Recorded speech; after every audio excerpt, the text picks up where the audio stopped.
Good morning students, कैसे हो?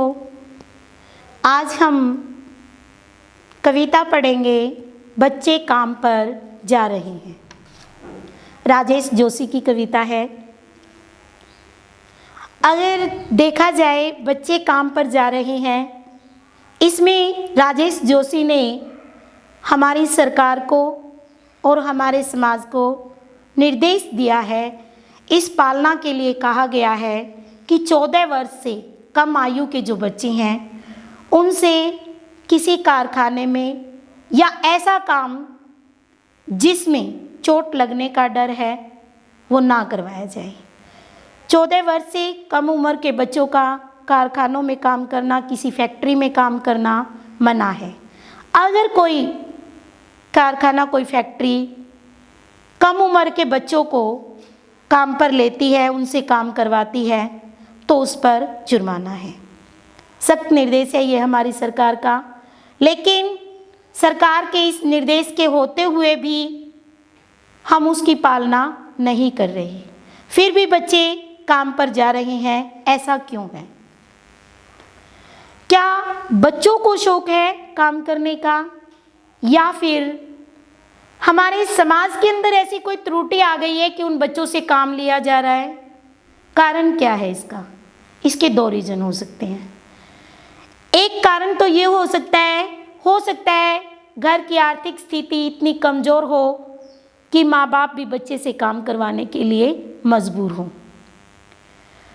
हो सकता है बच्चे के ऊपर माता पिता का साया ही ना हो, काम करना उसकी मजबूरी रही हो।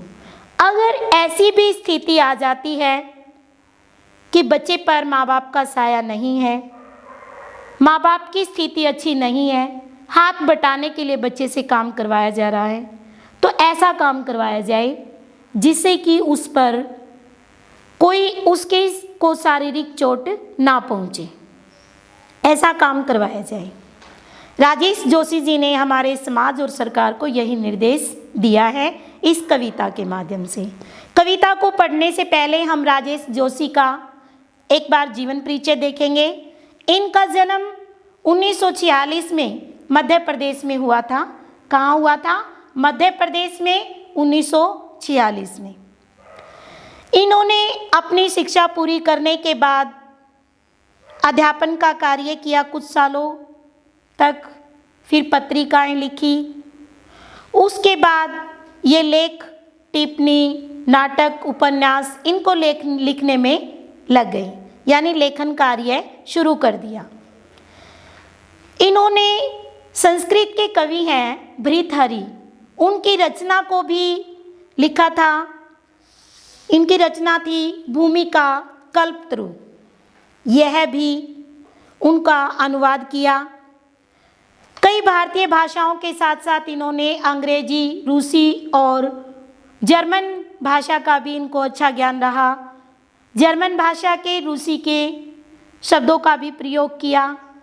राजेश जोशी की जो काव्य संग्रह है वो हैं एक दिन, बोलेंगे पेड़, मिट्टी का चेहरा, 2 पंक्तियों के बीच।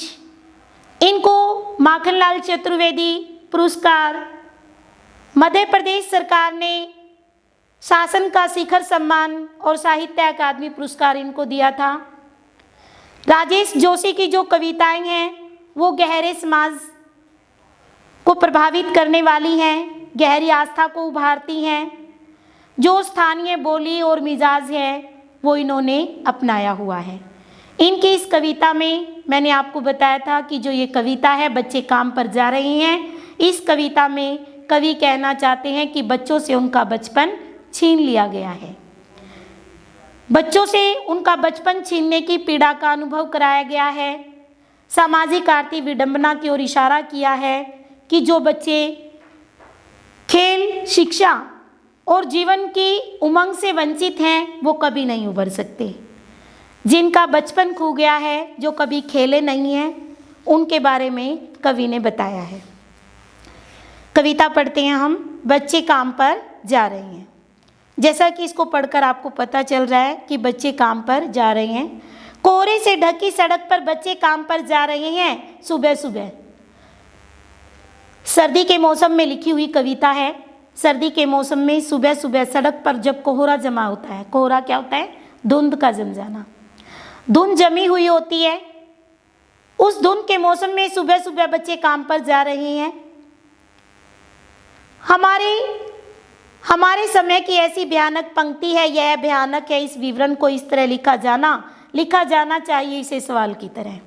बच्चे काम पर जा रहे हैं कोहरे से भरी सड़क के ऊपर से। ये कैसा समय है, कैसी स्थिति है कि ऐसी स्थिति में बच्चे काम पर जा रहे हैं? उसको एक भयानक विवरण की तरह नहीं लिखना चाहिए।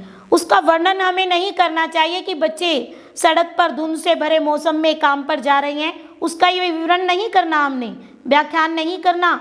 इसको एक सवाल की तरह बताना है कि बच्चे धुंध के मौसम में काम पर जा रहे हैं। वो छोटे छोटे बच्चे काम पर जा रहे हैं, इस पर सवाल उठाना चाहिए। काम पर वो बच्चे क्यों जा रहे हैं? सवाल हमारा ये होना चाहिए कि वो छोटे छोटे बच्चे काम पर क्यों जा रहे हैं। तो इनमें सुबह सुबह शब्द आया है बच्चों। सुबह सुबह शब्द में पुनरुक्ति प्रकाश अलंकार है, अनुप्रास अलंकार भी है इसमें, जिसको आप अपने आप निकालेंगे। बच्चे काम पर क्यों जा रहे हैं? क्यों शब्द मैंने आपको पहले भी बताया था कि जहां पर प्रश्नवाचक शब्द आ जाते हैं वहां प्रश्न अलंकार होता है। अभिधा शक्ति का प्रयोग किया गया, शब्द शक्ति का। अभिधा शब्द शक्ति क्या होती है? जिसको पढ़कर हमें ऐसे लगता है कि हमारे सामने सब कुछ प्रकट हो गया, प्रसाद गुण है इसके अंदर। तत्सम और तद्भव शब्दों का प्रयोग किया गया है। संस्कृत के शब्द भी इसमें एज इट इज आए हैं, जैसे संस्कृत का बिगड़ा हुआ रूप तद्भव शब्द भी इसमें आए हैं। नेक्स्ट पैरा देखेंगे। क्या अंतरिक्ष में गिर गई सारी गेंदें, क्या दीमक ने खा लिया है सारी रंग बिरंगी किताबों को, क्या काले पहाड़ के नीचे दब गए सारे खिलौने।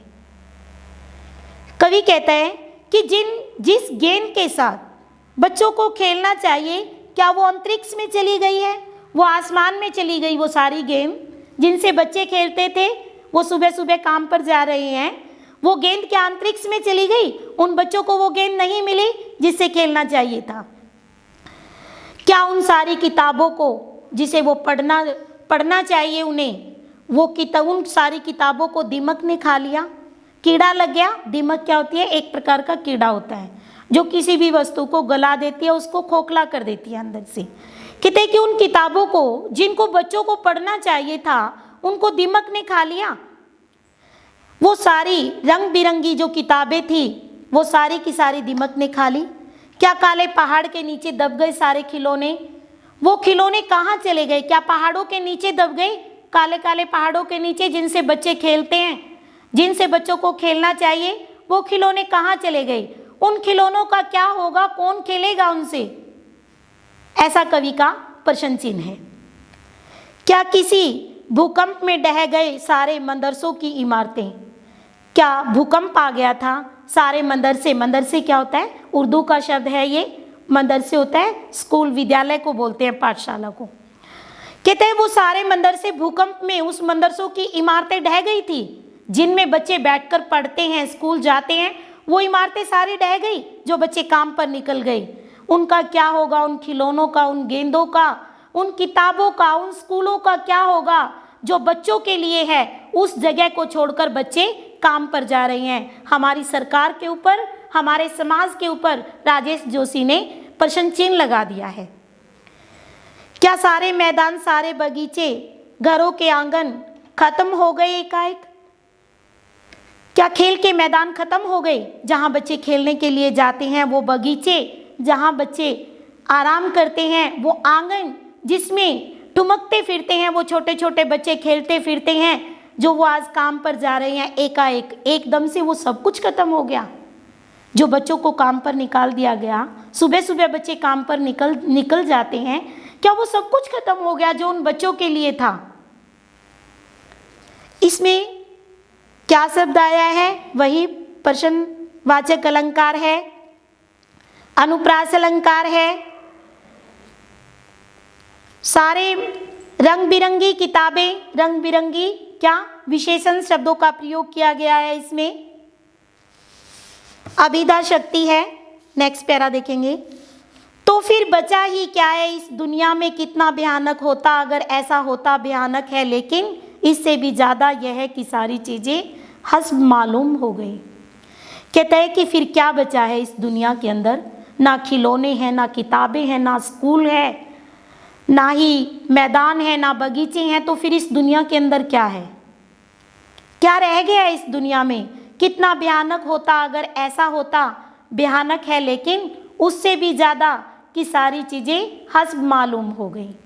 कहते हैं कि ये सब भयानक है कि सब कुछ खत्म हो गया, ये एकदम सुनकर डर लगता है, भयानक लगता है, डरावना सा लगता है। लेकिन उससे भी ज़्यादा भयानक है वो चीज़ें जो खत्म हो गई हैं। हस्बा मालूम होता है यथावत, बिल्कुल प्रत्यक्ष सामने जो चीज़ें होती थी, साक्षात होती थी, यथावत होती थी, वो अब खत्म हो गई हैं। पर दुनिया की हजारों सड़कों से गुजरते हुए बच्चे, बहुत छोटे छोटे बच्चे काम पर जा रहे हैं, लेकिन कवि कहते हैं कि दुनिया के हजारों बच्चे, छोटे छोटे बच्चे सड़क से गुजरते हुए दिखाई देते हैं। वो काम पर जा रहे होते हैं सुबह सवेरे, जब वो शायद उन्हें नाश्ता भी नहीं मिल रहा होता, भूखे प्यासे वो काम पर निकल लेते हैं। ये क्या है, हमारी आर्थिक स्थिति कमज़ोर होने का कारण हो सकती है, या हमारी सरकार की कमी हो सकती है कि ऐसा व्यक्ति जो आर्थिक रूप से कमज़ोर है, निर्बल है, उसको उसकी सहायता करनी चाहिए। हमारे समाज को भी उसकी सहायता करनी चाहिए। ये नहीं है कि हम आंख बंद करें, सीधे चलते रहें, समाज के अंदर, दुनिया के अंदर गलत क्या हो रहा है उसे हम ना देखें। तो बच्चों, आपने इस पाठ को, कविता को पढ़ना है। बड़ी ही अच्छी कविता है। हमारी जो सरकार है उस पर कटाक्ष व्यंग है इसका। उसके प्रति आप क्या कर सकते हैं, क्या कदम उठा सकते हैं, इसको लिखकर मेरे पास आप व्हाट्सएप करेंगे। धन्यवाद।